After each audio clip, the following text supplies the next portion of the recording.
Hello everybody, कैसे हो आप? उम्मीद करता हूँ सब कुछ बढ़िया चल रहा होगा। हम पहुंच गए हैं फ्लेम एम्पर के एपिसोड नंबर 159 पे। वैसे क्या आपको पिछला एपिसोड अच्छा लगा था? और क्या हमें इस तरीके से साइड कैरेक्टर्स की स्टोरी लाइन्स को भी साथ में लेके आगे बढ़ना चाहिए? कमेंट सेक्शन में लेके जरूर बताना। चलो पिछले एपिसोड का रिकैप कर लेते हैं। पिछले पार्ट का आधा हिस्सा फोकस करता है स्ट्रेटेजी के ऊपर, जिसे जुला और बाकी के एल्डर्स येंची को जोलिन रॉयल फैमिली के अंडरग्राउंड प्लेस से बाहर लाने के लिए बना रहे होते हैं। ये मिशन शुरू होने वाला था। रूइंस के बाहर आने के बाद सीन शिफ्ट होता है। हम देखते हैं वानो पवेलियन में पवेलियन मास्टर हुआजिन और उनके डिसाइपल यूरो को। ऑफ कोर्स यूरो जियान की फ्रेंड भी होती है। ये दोनों बातचीत कर ही रहे होते हैं। तभी बर्नी इंसेंस पवेलियन के पवेलियन मास्टर फेंटियान वानो पवेलियन की पवेलियन मास्टर हुआजिन से अपनी पुरानी मिसअंडरस्टैंडिंग्स को क्लियर करने के लिए वानवा माउंटेन पहुंच जाते हैं। न जाने दोनों के बीच में कैसी दुश्मनी थी। जैसे हुआजिन देखती है फेंटियान को, उनका गुस्सा आउट ऑफ कंट्रोल हो गया था। वानो पवेलियन के सारे डिसाइपल्स और एल्डर्स को दूर भेज दिया गया था और लगता है इस सिचुएशन को पॉइजन सेकी सेक्ट मास्टर ने सेंस कर लिया होता है। तुरंत ही उनका फिगर वानो पवेलियन की तरफ जाता है। लगता है आज मारामारी होके ही रहेगी। खैर ये तीनों के बीच की बात है, हम इसमें ज्यादा कुछ कह भी नहीं सकते हैं। चलो शुरू करते हैं यहीं से इस एपिसोड को। एटमोस्फेयर को हैवी करने वाले प्रेशर को सेंस करके वाइन, जो कि पवेलियन मास्टर हुआजिन की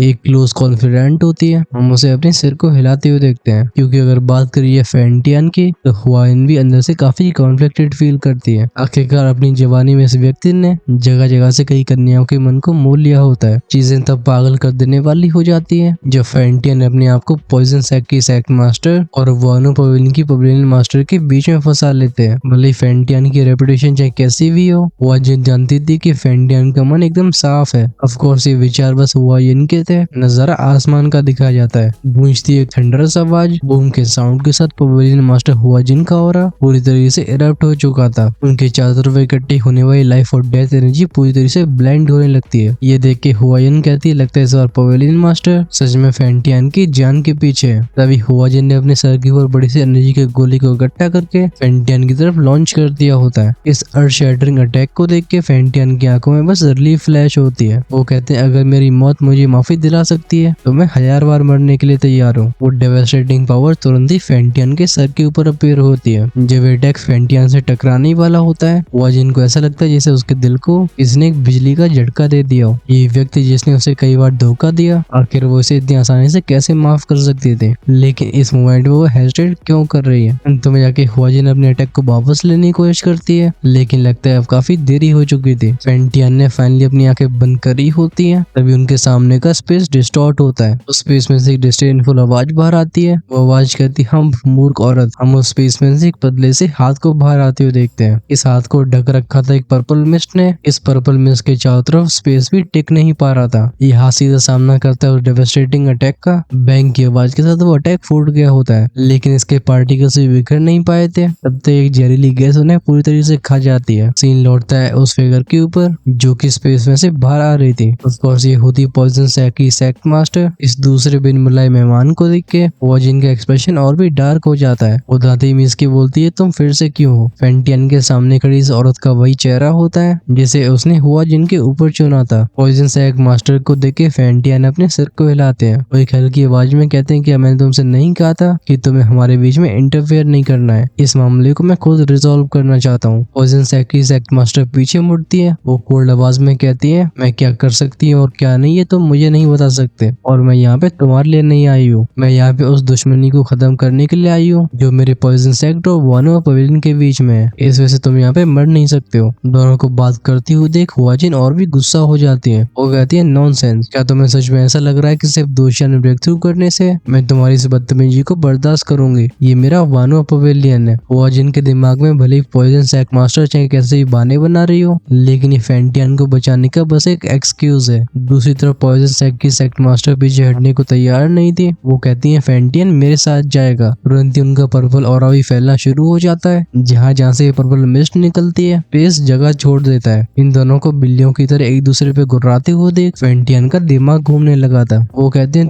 तुम लोग क्या कर रहे हो? इसका जवाब दोनों औरतों की तरफ से एक साथ आता है। वो कहती हैं, तुम इसे दूर रहो। कुछ समय के लिए आसमान में एक शांति फैल गई होती है। दोनों औरतें एक दूसरे की आंखों में देख रही थी। ऐसा लगता है दूर से इनके बीच में एक बैटल चल रही हो। जब चीजों को इस तरीके से हल नहीं निकलता है, पॉइजन सेक की सेक्ट मास्टर अपनी आवाज को थोड़ा सॉफ्ट करती है। हैं। वो कहती हैं पहले हमारे बीच में बहुत सारा पेन रहा है, क्या तुम अब भी इसे जाने नहीं दोगी? इसका हुआजिन की तरफ रिप्लाई तुरंत आया था। वो कहती हैं जिसे मैं हासिल नहीं कर सकती मैं उसे और किसी का भी होने नहीं दूंगी। ये सुन के पॉइजन सेक्ट की सेक्ट मास्टर के चेहरे पे कड़वाहट से भरी स्माइल आती है। वो बोलती हैं तुम अपने आप को स्ट्रॉन्ग कहती हो, लेकिन मैं जानती हूँ कि तुमने पिछले अटैक को पीछे खींचने की कोशिश कर रही थी। अगर मैंने इंटरवीन नहीं किया होता तो क्या तुम सच में उसे मरने देती? इसकी सच्चाई के बारे में तुम और मैं दोनों जानते हैं। तब तक पवेलियन मास्टर हुआजिन को बस उनकी स्टबर्ननेस रोक रही होती है। वो कहती तो क्या हुआ मैंने अटैक किया, क्या मैं इसके उन अनगिनत दुखों को इतनी आसानी से माफ कर दूं? पॉइजन सेक्ट मास्टर बोलती तुम इसे माफ करना चाहती हो या नहीं, ये तुम्हारा फैसला है। कहने के बाद उनकी आंखें डिटर्मिनेशन से चमकने लगी थी। वो कहती है लेकिन ये आज यहाँ पे नहीं मर सकता है। क्रैक क्रैक की आवाज के साथ दोनों की ओर जहाँ पे टकराते हैं वहाँ पे स्पेशल डिस्टॉर्शंस बनने लगे थे। आसमान में होने वाली इस केओस को देख के फेंटियन साय करते हैं। अचानक से उनका फिगर पॉइजन सेक्ट मास्टर के बगल में अपीयर होता है। पॉइजन सेक्ट मास्टर को पीछे कर दिया गया था। इसी मोमेंट पे बैंग की आवाज के साथ एक टेरिफाइंग अटैक फेंटियन के सीने से टकराता है। हमें सुनाई देती है घर की आवाज।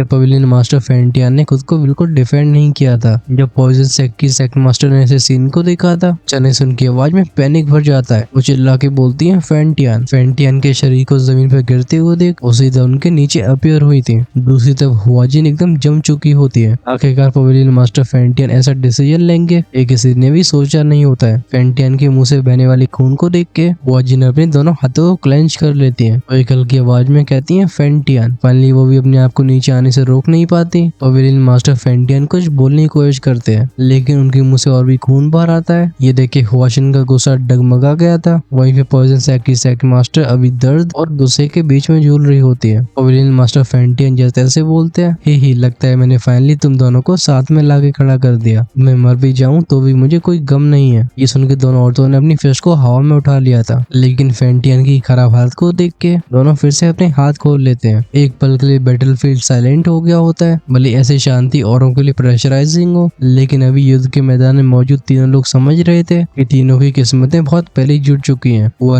पवेलियन मास्टर हुआशिन फेंटियन की तरफ उंगली पॉइंट करते हुए बोलती है फेंटियन क्या तुम पागल हो गए हो? पवेलियन मास्टर फेंटियन अपने मुंह से खून को पहुंचते हुए बोलते हैं जैसा कि मैंने शुरुआत में बोला था मैं अपने गुनाहों की सजा भुगतने के लिए आया हूँ। अगर उसकी कीमत मेरी जान है तो फिर यही सही। भले हुआशिन का पिछला अटैक काफी ज्यादा पावरफुल रहा हो फेंटियन का शरीर जिसे दोशियन लेवल की लाइफ और डेथ एनर्जी ने अब तक नरिश किया होता है वो इस अटैक को झेल गया होता है। गुस्से की वजह से पवेलियन मास्टर हुआशिन ने और चीजों पे ध्यान नहीं दिया होता है लेकिन अब जब वो चारों तरफ भीड़ को इकट्ठा होती हुई देखती है वो पॉइजन सेक्ट मास्टर ऑफ फेंटियन से कहती है ये जगह इन बातों के लिए नहीं है, चलो हम और कहीं चलते हैं। बिना दूसरी पार्टी का इंतजार करे हुआशिन ने अपने हाथ को घुमाया था। अगली पल में हुआशिन फेंटियन और पॉइजन सेक्ट की सेक्ट मास्टर गायब हो जाते हैं। इस युद्ध को रुकते हुए देख हुआशिन ने भी गहरी सांस ली होती है। लगता है आज एक बड़ा एक्सीडेंट होने से बच गया है क्योंकि भले ही बर्निंग इंसेंस स्पॉइलिंग की पवेलियन मास्टर अपने आप को गुनहगार समझ के सैक्रिफाइस कर रहे हो लेकिन अगर उन्हें सच में कुछ हो जाता है तो फेंशियन पवेलियन और वानो पवेलियन के बीच में युद्ध छिड़ जाएगा। हुआशिन कहती है अच्छी बात है कुछ बहुत बड़ा नहीं हुआ। वो चारों तरफ इकट्ठे हुए एल्डर्स और डिसाइपल्स के चेहरों पे कई सवालों को देख पा रही थी। फाइनली वो एक पैनी आवाज में कहती है तुम लोग यहाँ पे खड़े खड़े क्या कर रहे हो? क्या तुमने अभी पवेलियन मास्टर की स्ट्रेंथ को नहीं देखा? ये तुम्हारा गोल होना चाहिए। इसी सतह पे ये मामला साफ होता है और सीन शिफ्ट हुआ था। हम एक डेसरेट माउंटेन रेंज को देखते हैं। ऐसा लगता है लोग यहाँ पे आना पसंद नहीं करते हैं। चीजें नॉर्मल चली रही होती हैं तभी सामने का स्पेस डिस्टॉर्ट होता है। उसमें से फेंशियन की टोली बाहर आई थी। लगता है स्पेस ट्रेवलिंग की वजह से पवेलियन मास्टर फेंशियन के शरीर की चोटें दोबारा खुल गई होती हैं। उनका शरीर डगमगा रहा था लेकिन उनकी आंखों से रिजॉल्व गायब नहीं होता। हुआशिन की तरफ मुड़ के बोलते मैं जानता हूँ कि मैंने तुम्हारे साथ गलत किया है और मैं इसकी हर कीमत चुकाने के लिए तैयार हूँ। अगर तुम्हें लगता है कि मेरी लाइफ तुम्हारे गुस्से को शांत कर सकती है तो तुम इसे भी ले लो। हुआशिन की कोल्ड नजरें भी फेंटियन के ऊपर थी। वो अपनी भावना को बहुत अच्छे से छिपा रही होती है। हुआशिन कहती है अब क्यों? इतने सालों की गुजर जाने के बाद अब तुम क्यों पछतावा कर रहे हो? इसे फेंटियन ने अपने हाथों को क्लेंच कर लिया होता है। उनकी आवाज गिल्ट से भरी होती है। वो कहते हैं लगता है मुझे पावर और एम्बिशन ने अंधा कर दिया था लेकिन अंत में जाके मैं सब कुछ खो बैठा। वो चाहे मेरा सेक्ट हो, मेरे फॉलोवर या मेरी डिग्निटी। मुझे लगता है माफी मांगने का मेरे पास बस यही अकेला मौका बचा है। जिसे पॉइजन सेक्ट की सेक्ट मास्टर ने स्नॉट किया था। वो कहती है और हम तुम पे भरोसा कैसे करें? मुझे लगता है ये तुम्हारी और कोई स्कीम है। ये सुन के पवेलियन मास्टर फेंटियन राजा बेटा की तरह अपनी मासूम आंखों को लेके बोलते हैं मेरे पास कोई स्कीम नहीं बची है क्योंकि अगर ऐसा होता तो मैं अपने आप को हुआशिन के सामने इस तरीके से खड़ा नहीं करता क्योंकि तुम भी जानती होगी कि पिछले अटैक अटैक में मेरी जान भी जा सकती थी। लगता है बातों से भी चीजें हल नहीं होने वाली थी। इस वजह से पवेलियन मास्टर हुआशिन अपने हाथ को उठा के बोलती है, बहुत हो गया, तुम्हारे शब्द मेरे लिए कुछ खास मायने नहीं रखते हैं। अगर तुम्हें सच में पछतावा हो रहा है तो तुम इसे प्रूव करो। ये सुन के फेंटियन नोट करके बोलते, तो बताओ मुझे क्या करना होगा। यार इन तीनों की बातचीत तो चलती रहेगी। सीन हुआ था फिर से चेंज। ये ज़्वालिंग रॉयल पैलेस का एक हॉल होता है। किंग ज़्वालिंग अपने सिंहासन में बैठा होता है। उसकी आंखें अपने हाथों में कागजों को ध्यान से स्कैन कर रही थी, लेकिन बार बार उसका मन और कहीं भटक जाया करता था। तभी अचानक से उसकी नजरें जाती है विंडो की तरफ। उसे वहाँ पे जाने पहचाने एनर्जी सिग्नेचर फील होते हैं। स्विच की आवाज के साथ उसका फिगर गायब होता है और वो कागज थ्रोन पे गिर जाते हैं। किंग ज़्वालिंग अपीयर होता है बाहर की तरफ। दूर से हवा में उस पर्पल पॉइजनस ऑरी को सेंस करके किंग ज़्वालिंग खुद से बोलता है, वानो पवेलियन और पॉइजन सैक अब आके करना क्या चाहते हैं। जो वो इन सवालों के बारे में सोच रहा था, तभी इसके बगल में अपीयर होता है एक और फिगर। ये ज़्वालिंग सिटी का नेशनल टीचर था।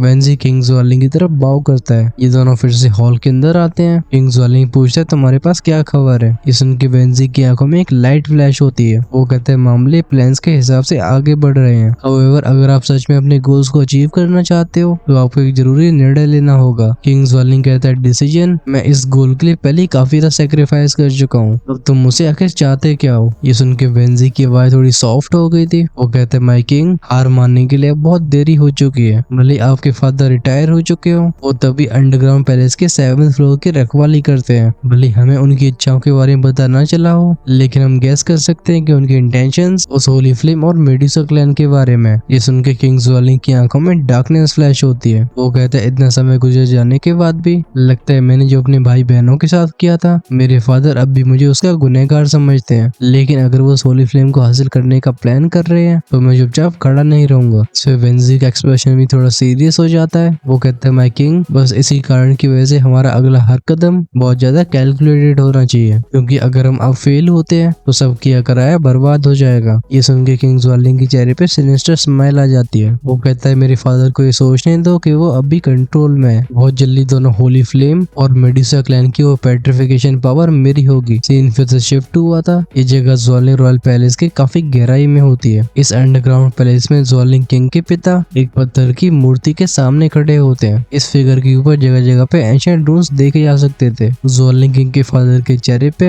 अभी डिटर्मिनेशन और दुख से भरा एक्सप्रेशन होता है। उस मूर्ति के ऊपर रून्स को हाथों से सहलाते हुए बोलते हैं, ज्यादा इच्छाएं नौजवानों को अंधा कर देती हैं। वो भूल जाते हैं कि जिस पावर की वो तलाश में है उसकी कीमत जरूर होगी। ऐसा लगता है ज़्वालिंग किंग के फादर के छूने की वजह से उस पत्थर की मूर्ति ने थोड़ी एक्टिविटी दिखाई थी। पत्थर की मूर्ति से लिपटे हुए रून्स तेज चमकने लगते हैं। ज़्वालिंग किंग का फादर बोलता है, अब क्योंकि समय पास आ गया है तो चलो मैं बच्चों को छोटी छोटी चीजों पर लड़ने देता हूँ, क्योंकि अंत में जाके असली पावर अपने मालिक को खुद चुनने की। नजारा ज़्वालिंग रॉयल फैमिली से काफी दूर का दिखाया जाता है। हम एक नदी के किनारे मछुआरे को देखते हैं। ये फिशरमैन अपने फिश टैंक को उठा के उन्हें बेचने की तैयारी कर रहा था। इसकी आंखें नींद से भरी होती है। ऐसा लगता है ये कई दिनों से सोया ना हो। इसके सामने की वो नदी एकदम शांत थी। बस नदी के एक जगह पे लगातार बूंदों के टपकने की आवाज सुनाई देती है। वो फिशरमैन साय करके बोलता है, उन तीनों को जूजिन के पीछे भेजना ये सच में एक गलती थी। वो चालाक लोमड़ी हाफ इमोटल स्टेज पे पहुंच चुका है। मेरे लिए भी उसे डील करना आसान नहीं होगा। इतना कहने के बाद उसकी आंखें नैरो होती है। वो कहता है, भले वो फेल हो गए हो, लेकिन अब तक वो वापस क्यों नहीं लौट पाए हैं? क्या बीच में कोई परेशानी खड़ी हो गई है? बूंदों के गिरने की टिकटॉक वाली आवाजें लगातार सुनाई देती हैं। ये मछुआरा जब गहरी सोच में होता है, हम अचानक से उसे अलर्ट होते हुए देखते हैं। वो पैनी आवाज में कहता है, कौन है यहाँ पे? तुम अपने आप को शो क्यों नहीं करते? फाइनली वो जगह जहाँ पे पानी की बूंदों की गिरने की आवाजें सुनाई दे रही थी, वहाँ से एक फिगर बाहर आया होता है। इसे काले कपड़ों ने ढक रखा था। ऐसा लगता है एक मिस्टीरियस फोर्स इसके चेहरे को देखने से रोक रही हो। वो ब्लैक रोड में हंस के बोलता है, सैक मास्टर सोलोमन, मेरे लिए आपसे खुद मिलना एक ऑनर की बात है। पहले में मालूम पड़ता है कि ये फिशरमैन, जो कि कई मछुआरों में से एक लग रहा होता है, वो असल में सोलोमन सैक का सेक्ट मास्टर था। वो स्नॉट करके बोलता है, हम तुम्हारी मुझे चेहरा दिखाने की हिम्मत कैसे हो गई? इस पे वो फिगर फिर से हंसता है। वो कहता है, लगता है आपका गुस्सा गलत जगह पे है। वहाँ पे जो भी हुआ उसमें हमारी कोई गलती नहीं थी, बल्कि तुम्हारे वो 3 सबऑर्डिनेट्स, उन्हें उनकी एम्बिशन ने अंधा कर दिया था। क्योंकि अगर ऐसा नहीं होता तो शायद चीजें अलग हो जाती।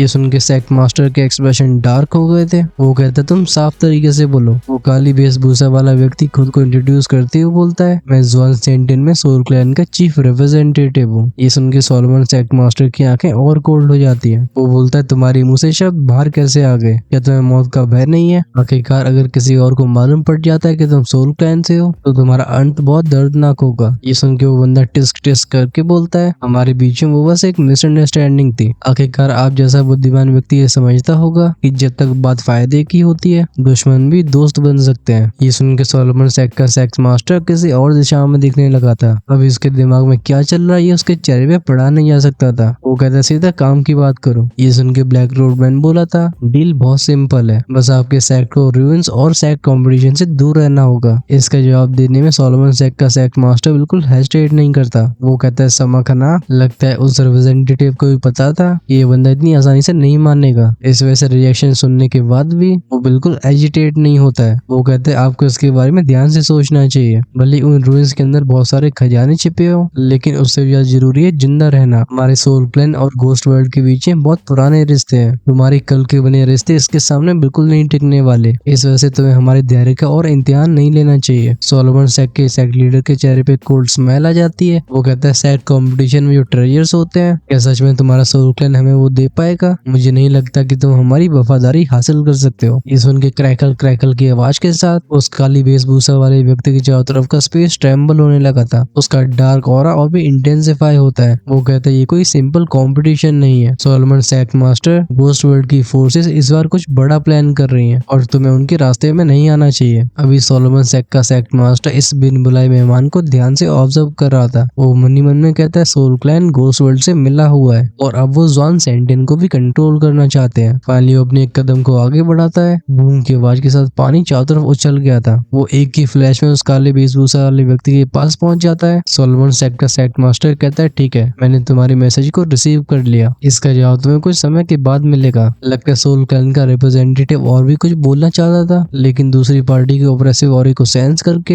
हिचकिचाने के बाद फिर से परछाइयों में मिल जाता है। इस बंदे को जाते हुए देख सोलोमन सेक्ट के सेक्ट मास्टर की आंखों में एक अजीब लाइट फ्लैश हुई थी। वो कहता है, सोल क्लैन आखिर किस चीज के पीछे है? मैंने सोचा नहीं था कि इनकी घोस्ट वर्ल्ड से रिश्ते इतने गहरे हो चुके हैं। लगता है चीजें सच में बदल गई हैं। सीन कहता है, घोस्ट वर्ल्ड के अंदर एक डार्क शैडो चेम्बर के अंदर 3 घोस्ट इमोटल्स इकट्ठे हुए होते हैं। तीनों को उनके ऑरा ने इस तरीके से ढक रखा था, इन्हें पहचाना इम्पॉसिबल होता है। एक घोस्ट इमोटल कहता है, हमारे प्यादे अपनी जगह पे पहुंच चुके हैं, बहुत जल्दी जॉन सेंटिन हमारे कब्जे में होगा। तभी दूसरा घोस्ट इमोटल बोला था। वो कहता है, सोल क्लैन ने हमारे लिए अच्छा रास्ता अपना दिया है। दोनों को सुन के तीसरा घोस्ट इमोटल काफी समय तक शांत रहा था। उसका शैडो ऑरा लगातार विगल करता रहता है। वो फाइनली बोलते हैं, हमें सोलोमन सेक्ट को हल्के में नहीं लेना चाहिए। अगर वो हमारे पूरे प्लान को सेंस कर लेते हैं तो ऐसा हो सकता है कि वो हमारे लिए मुसीबत बन जाए। जब इन घोस्ट इमोटल्स के बीच में डिस्कशन हो रहा था, जॉन सेंटिन में एल्डजू एक बड़े से पहाड़ के ऊपर आ चुके होते हैं। इनकी नजर जा रही थी दूर तक। ऐसा लगता है पूरे जॉन सेंटिन को ही ऑब्जर्व कर पा रहे हो। एल्डजू कहते हैं, soul clan, ghost world, Solomon sect, ये सभी जॉन सेंटिन के ऊपर कंट्रोल हासिल करना चाहते हैं, लेकिन जॉन सेंटिन के फ्यूचर को मैं आखिर इनके हाथों में कैसे जाने दे सकता हूँ। जुलाओ ने अपना एक कदम आगे बढ़ाया था। उनकी फ्लैश में वो पहाड़ से नीचे उतर आए होते हैं। अब तक वो सभी डिसेपल्स जिन्होंने ट्रेनिंग केव्स में एंटर किया था, उनमें से जियान को छोड़ के सारे लोग वापस आ चुके थे। आखिरकार हायर लेवल की कल्टिवेशन केव्स की एनर्जी का सामना करना ये हर किसी के बस की बात नहीं है। ऑफ कोर्स भले चैलेंजेस बहुत हो, कल्टिवेशन केव सारे डिसेपल्स के बहुत फायदेमंद रही हैं। अभी ग्रीन फ्रूट और म्यूफंग दोनों ने 6 स्टार 2 दिन ब्रेक थ्रू कर लिया था और इनके शरीर के अंदर की लाइफ फोर्स होती है 7th रैंक पे। इसे बढ़ने इंसेंस पवेलियन में टॉप नॉच कहा जा सकता है। वहीं पे बाकी डिसेपल्स ने भी काफी अच्छी प्रोग्रेस कर रही होती है। जू युआन जो कि अर्थ हॉल का सीनियर सेकंड ब्रदर था, कल्टिवेशन केव में जाने से पहले उसकी strength half step 7 star 2 emperor की होती है। लगता है इस बार फाइनली उसे 7 स्टार 2 दिन ब्रेक थ्रू करने का मौका मिल गया था।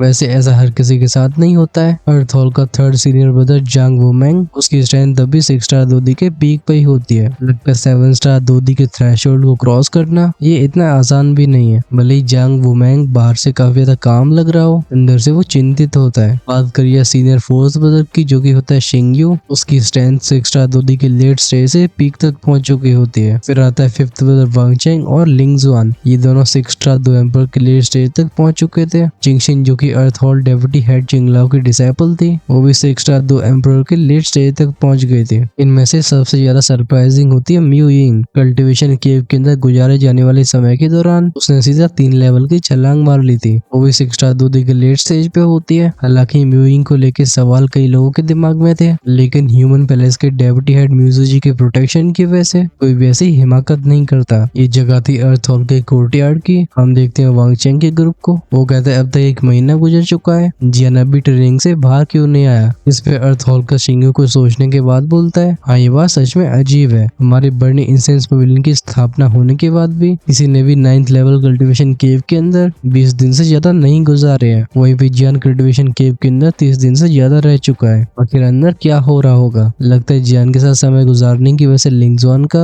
जियान के ऊपर भरोसा बढ़ चुका था। वो कहती है जियान के पास अपने रीजंस होंगे, लेकिन अभी इसके बारे में बात करने का कोई मतलब नहीं है। हम सबको अपनी कल्टीवेशन पर ध्यान देना चाहिए। आखिरकार आने वाले सेट कंपटीशन का आखिरी ट्रायल जो कि रूइंस में होने वाला है, हमें उसके लिए तैयार होना होगा। लिंगजुआन की बातों ने सभी के ध्यान को जियान के ऊपर से शिफ्ट कर दिया था। कहा जा रहा है कि आने वाले रूइंस सच में लेजेंडरी होंगे और इनके अंदर कौन कौन से राज खुलने वाले हैं, इसकी एक्साइटमेंट चारों तरफ फैली हुई है। नजर आ गया था फायर बेम्बू हाउस के अंदर। सबसे पहले हम मीफंग और ग्रीन फ्रूट को देखते हैं जो काफी चिंता में लग रहे थे। मीफंग कहता है कि जियान के साथ कुछ गलत हो गया है, उसे 1 महीना हो चुका है। ये सुन के म्यूइंग अपने सिर को हिलाती है। वो कहती है जियान सही होगा। ग्रीन फ्रूट कहती है उम्मीद करती हूँ कि तुम सही कह रही हो। कुछ और बातें करने के बाद ये सभी अपनी नई पावर को और भी स्थिर करने के लिए अपने कमरे में चले जाते हैं। सीन बर्निंग इंसेंस पवेलियन की सबसे ऊंची जगह पे जाता है। यहाँ पे 2 लोगों के बीच में गहरी बातचीत हो रही होती है। म्यूजुजी कहते हैं 1 महीना हो गया और जियान की अभी कोई खबर नहीं मिली है। ये सुन के अर्थ हॉल के डेप्यूटी हेड शेंग युआन अपने सिर को हिलाते हैं। वो कहते हैं 9th लेवल कल्टीवेशन केव, ये तुम्हें पता होगा कि कितनी टेरिफाइंग होती है। इवन जुयान जिसकी स्ट्रेंथ हाफ स्टार 7 स्टार 2 दी तक पहुंच चुकी थी, वो भी बस 8 लेवल तक ही जा पाया। इस बात को सुन के म्यूजिजी का एक्सप्रेशन डार्क हो गया था। वो कहते हैं आपका मतलब ये है कि जियान का सर्वाइव करना मुश्किल है। शेंग युआन को छिपाते नहीं है। वो कहते मैं ये नहीं कह रहा हूँ कि इम्पॉसिबल है, लेकिन उस गुफा के अंदर जैसा प्रेशर है उसका सामना करने में एक 8 स्टार 2 दी के ही पसीने छूट सकते हैं। मुझे लगता है तुम इसे खुद अनुभव कर चुके होगे। ऑफ कोर्स इस बात को म्यूजिजी भी जानते थे। जब अपनी जवानी में उनकी स्ट्रेंथ 7 स्टार 2 दी तक पहुंची थी, वो भी 9th लेवल में एंटर करने की कोशिश करते हैं, लेकिन वहाँ के क्रशिंग प्रेशर की वजह से उन्हें अपने कदम वापस लेने पड़े थे। म्यूजिजी कहते हैं लेकिन म्यूई ने ऐसा करके दिखाया है। शेंग युआन बताते हैं कि उसके पास होली फ्लेम है, बिना उसके वो ऐसा बिल्कुल नहीं कर सकते थे।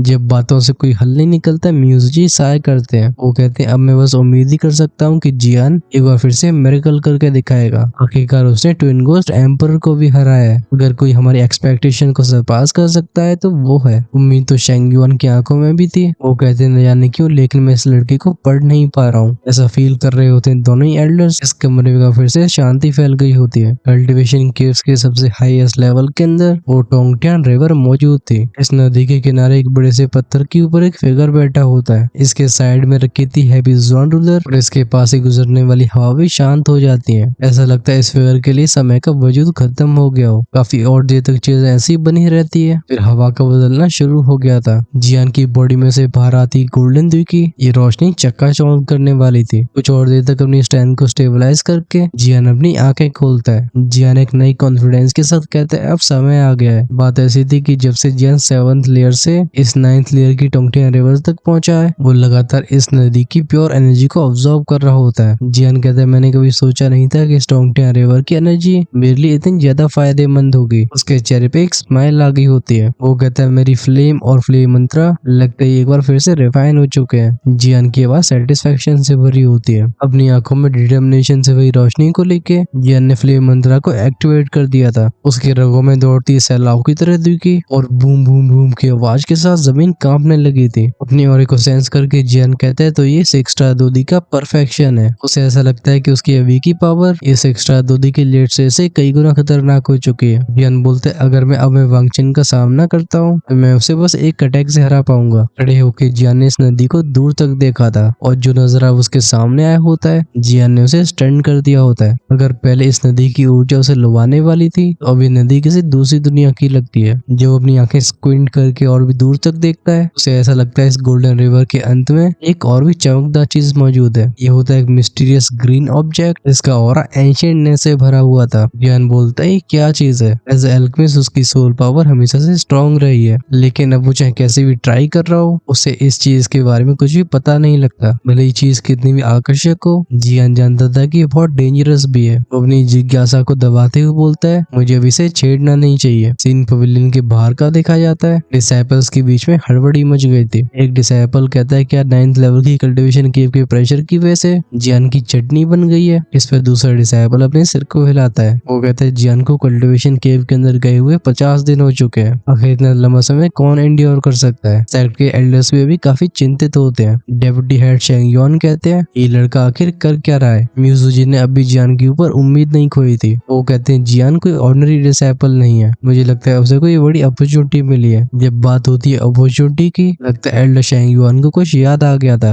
वो म्यूजुजी की तरफ देख के बोलते हैं क्या तुम्हारा मतलब है 9th लेवल की कल्टीवेशन केव का वो ऑब्जेक्ट। इसमें म्यूजुजी ने नोट किया था। वो कहते हैं हाँ वो ऑब्जेक्ट, उसे 8 स्टार 2 एम्पर के लिए हासिल करना लगभग इम्पॉसिबल है, लेकिन जिस तरीके से लड़के ने मिरेकल्स दिखाए हैं मुझे लगता है हमें एक सरप्राइज मिलेगा। सेन गया था अर्थ हॉल के सेकंड सीनियर ब्रदर जू युआन की तरफ, जो कि अभी किताब पढ़ रहा था, लेकिन लगता है जू युआन का ध्यान कहीं और ही होता है। वो कहता है 50 दिन 9th लेवल की कल्टीवेशन केव के अंदर 50 दिन निकालना। उसने एक बार 9th लेवल में एंटर करने की कोशिश करी थी, लेकिन कुछ ही दिनों में वो खून फेंकता हुआ वापस आ गया। जब वो सोचता है कि अगर जियान अभी जिंदा हुआ तो उसे कितने ज्यादा फायदे हुए होंगे। ये बात जू युआन को कुछ खास भाती नहीं है। इस बंदे के साइड में बैठा होता है वांग चेंग। जू युआन कहता है जियान सच में गेम चेंजर है, तुम इस पे अपनी नजरें गड़ा के रखना। जैसे वो केव से बाहर आता है मुझे बताना। ये सुन के वांग चेंग नोट करके बाहर चला जाता है। सीन वापस लौटा था टोंगट्यांग रिवर के अंदर। लगता है अब जियान इस जगह से बाहर जाने के लिए तैयार हो गया था। आखिरकार अब तक की उसकी जर्नी बिल्कुल आसान नहीं रही है। जब उसने उस हरे रंग की चमकदार चीज से अपनी नजरें फेरी थी, जियान के दिमाग में बस एक विचार था। वो मन ही मन में कहता है एक दिन मैं इसके सीक्रेट्स के बारे में जरूर जानूंगा। ये कहके हम उसके फिगर को अगली तरफ फ्लैश होते हुए देखते हैं। जियान इस कल्टीवेशन केव के एंट्रेंस की तरफ चला गया होता है। चलो हम जियान को वापस आने का समय देते हैं। हमारा ये वाला आर्क वॉक थ्रू वाला है, जिसमें हम फैक्शन पवेलियन की नई नई चीजों के बारे में जान रहे हैं। आगे आने वाले एपिसोड इसी की ओर फोकस करेंगे। बेसिकली अब हमें फाइटिंग स्किल्स के बारे में बताया जाएगा। ये कह के मैं किस तरफ इशारा कर रहा हूँ आई गेस समझने वाले समझ गए होंगे। अगर अब भी नहीं समझे हो तो इसके बारे में हम कमेंट सेक्शन में डिस्कस कर सकते हैं। नेक्स्ट एपिसोड भी अलग अलग रंगों से भरा होगा, और अगर आप उसे मिस नहीं करना चाहते हो तो चैनल को सब्सक्राइब करके बेल आइकन के बटन को ऑन करके रखो, जिससे रिलीज होते वीडियो सबसे पहले आपके पास पहुंचे। वहीं पे अगर आप इंतजार करते हो नेक्स्ट एपिसोड का रिलीज होने का, तो आप हेल गार्डन की प्रीमियम कम्युनिटी को ज्वाइन कर सकते हो। हम अपने सारे प्राइम मेंबर्स के लिए हर शाम नेक्स्ट एपिसोड को अवेलेबल करवाते हैं। वहीं पे इमोर्टल एम्पर या उससे ऊपर वाले मेंबर्स ये रहते हैं हमेशा 2 एपिसोड आगे। ज्वाइन का ऑप्शन मिलेगा चैनल के होम पेज पे। इसी के साथ हम करते हैं वीडियो को यहीं पे end. So yeah stay safe, tata bye bye.